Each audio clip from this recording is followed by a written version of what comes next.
Let's think now about how natural law theory can handle certain cases. And to do this, I'm going to go through three different objections to natural law theory.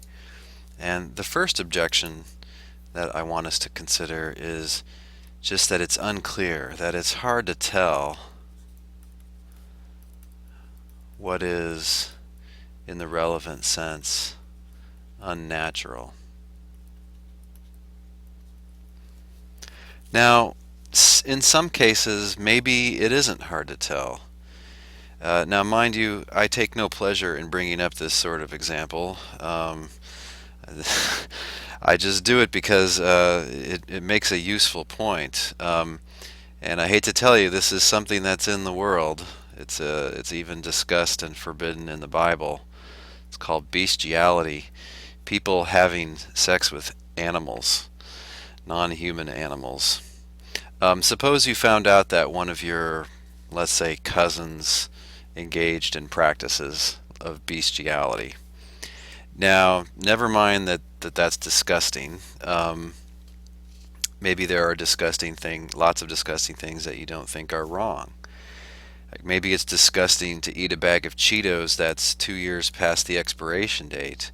Or maybe it's disgusting to roll around in the mud. But you wouldn't think that those things are wrong just because they're disgusting. But now your cousin here with the unusual sex life, you probably do think that's wrong. Now, why is it wrong? It looks like Kant's theory can't explain why it's wrong. He's not using a rational being merely as a means. The horse isn't a rational being. It's not clear this goes against the categorical imperative. You might think that Mill's theory, utilitarianism, can explain why it's wrong. You might think that this action is wrong because on the whole it's causing unhappiness, that is, pain and lack of pleasure. But look, for all you know, it does no harm to the horse. Maybe the horse doesn't mind, and maybe your cousin likes it, so maybe he doesn't feel guilty about it. So maybe on the whole this action causes what Mill would call happiness and not unhappiness. It's not clear that utilitarianism would say that this action is wrong. But you would probably say it's wrong. You would say, dude, that's unnatural. That's against nature. That's not what humans are supposed to be doing. Well, if you say that, you're thinking like a natural law theorist. And so, in this case, it doesn't particularly seem to have any problem. A lot of people would say that is unnatural, it's against the design plan, and that's what makes it wrong. But what about, say, polygamy? Having many wives at the same time. Some people think this is wrong. They would consider this gentleman here to be a wrongdoer. Is it unnatural, though? Hard to say.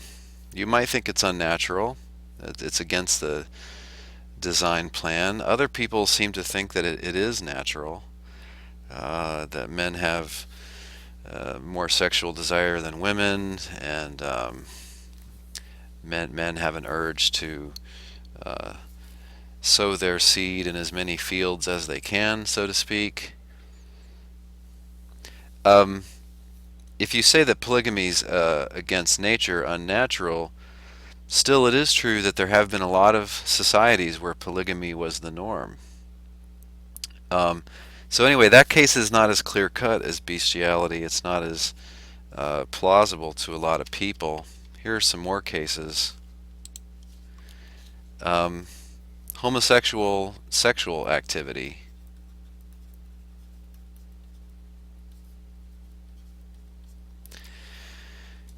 You might say, look, we know what the human body is for and all of its parts are for, and human genitalia are for reproduction. Of course, you can't reproduce engaging in gay sex, so for that reason, gay sex is wrong.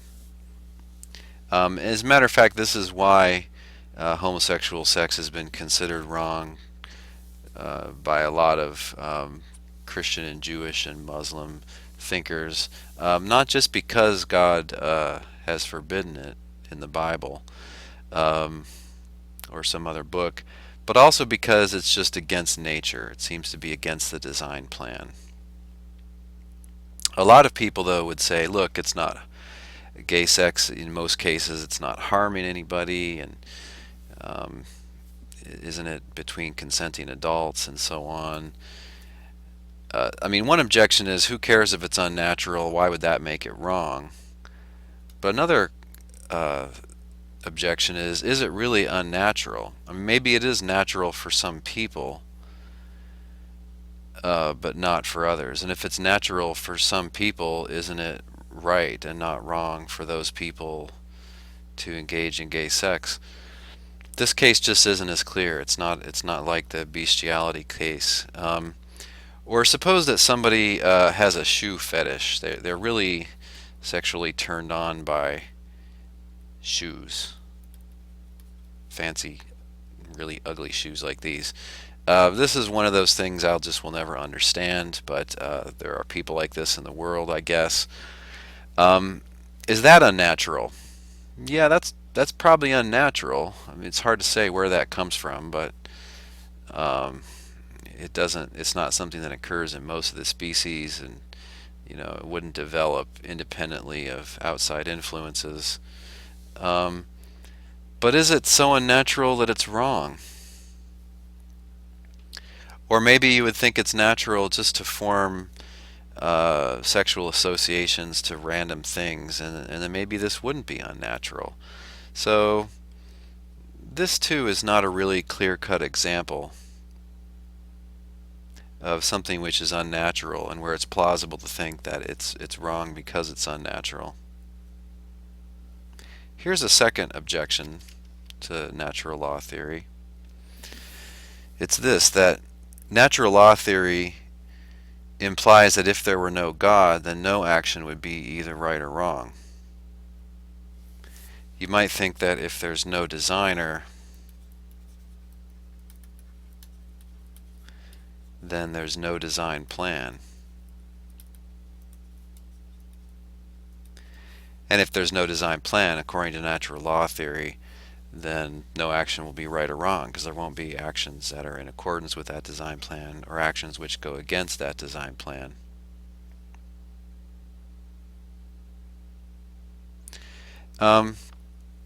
This objection is interesting, and maybe it's correct. Still, you might think that evolutionary theory alone could supply a design plan, and then it wouldn't be true that if there were no God, then no action would be either right or wrong. Third objection. And most philosophers I know would consider this to be the toughest objection. This really, I think, is the main reason why natural law theory is unpopular at present, other than that naturalism is popular. And this objection says, why think that not being in the design plan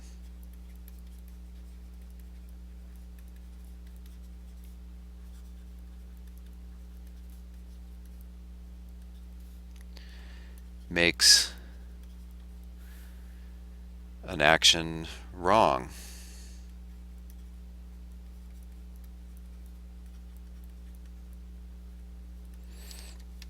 So for instance, look, here's why do we have hands? We have hands so that we can feed ourselves, so we can defend ourselves, so we can touch our loved ones, so we can brush the water out of our face, so that we can form shelters for ourselves. There's a lot of reasons naturally why we have hands, but it's not part of the natural design plan that we have hands to play rock, paper, scissors, scissors, paper, rock. And look, nobody thinks that action, playing scissors, paper, rock, no one thinks that not being in the design plan makes that action wrong. Or suppose that you just take your hand and stick your Stick your thumb and your pinky out and move it around back and forth and go, look, it's an airplane. Look, your hand was not designed, arguably, to be flown around like an airplane. And yet we wouldn't say that that's morally wrong to do. So you might think, even if my behavior is not natural, isn't it morally permissible so long as I'm not harming anybody else? Maybe, but I think you have to make a distinction, and I think the natural law theorist could say something like the following. You have to distinguish an action which is not specified by the design plan from an action that is contrary to or destructive of the design plan. So flying your hand around like an airplane wouldn't go against the design plan, but cutting off your hand and making a sandwich out of it and eating it, that would be against the design plan. And maybe it would be wrong to mutilate yourself like that. Or maybe playing scissors, paper, rock isn't specified by the design plan, but that's not going to make it wrong. But maybe slapping somebody just for the fun of it, maybe that's contrary to the design plan. Or using your hand to strangle somebody is contrary to the design plan. Also, the natural law theorist probably should say that there can be many purposes which are specified for something by a design plan. It needn't be that a hand is just for one thing. It needn't be that sex is just for making babies, just for reproduction. It could also be for, say, enhancing marriages. So I think this is a principled distinction. But you still have to ask, well, is there really a connection between unnaturalness in this sense and wrongness? Some people would say, look, I just have the right to use my body however I want, and if I want to cut my hand off and dip it in bronze and put it on my shelf like a trophy, I can do that. There's nothing wrong. I think natural law theorists would just disagree with that. In any case, what can we conclude about divine command theory and natural law theory? I would claim that divine command theory has been adequately refuted. It seems to me that even if God exists, even if Christianity is true, or Judaism is true, or Islam is true, even if those things, then still there isn't any good argument for divine command theory, and there are good arguments against divine command theory. What about natural law theory? Well, I would say that natural law theory, seems to work best in the context of theism. The verdict on it, I would say, is a little bit less clear. I think you have to admit that natural law theory is inherently unclear, and that it's not going to give us an obvious answer to many moral questions that we might ask. In some cases, natural law theory is pretty plausible. In some cases, you might think it's less plausible. Arguably, it depends on theism. Is that an asset that it depends on theism because theism is true? Or is it a liability that depends on theism because you think that theism is false or unknowable? Well, that's one of many things you have to decide, and we will get around to the question of theism later in the course.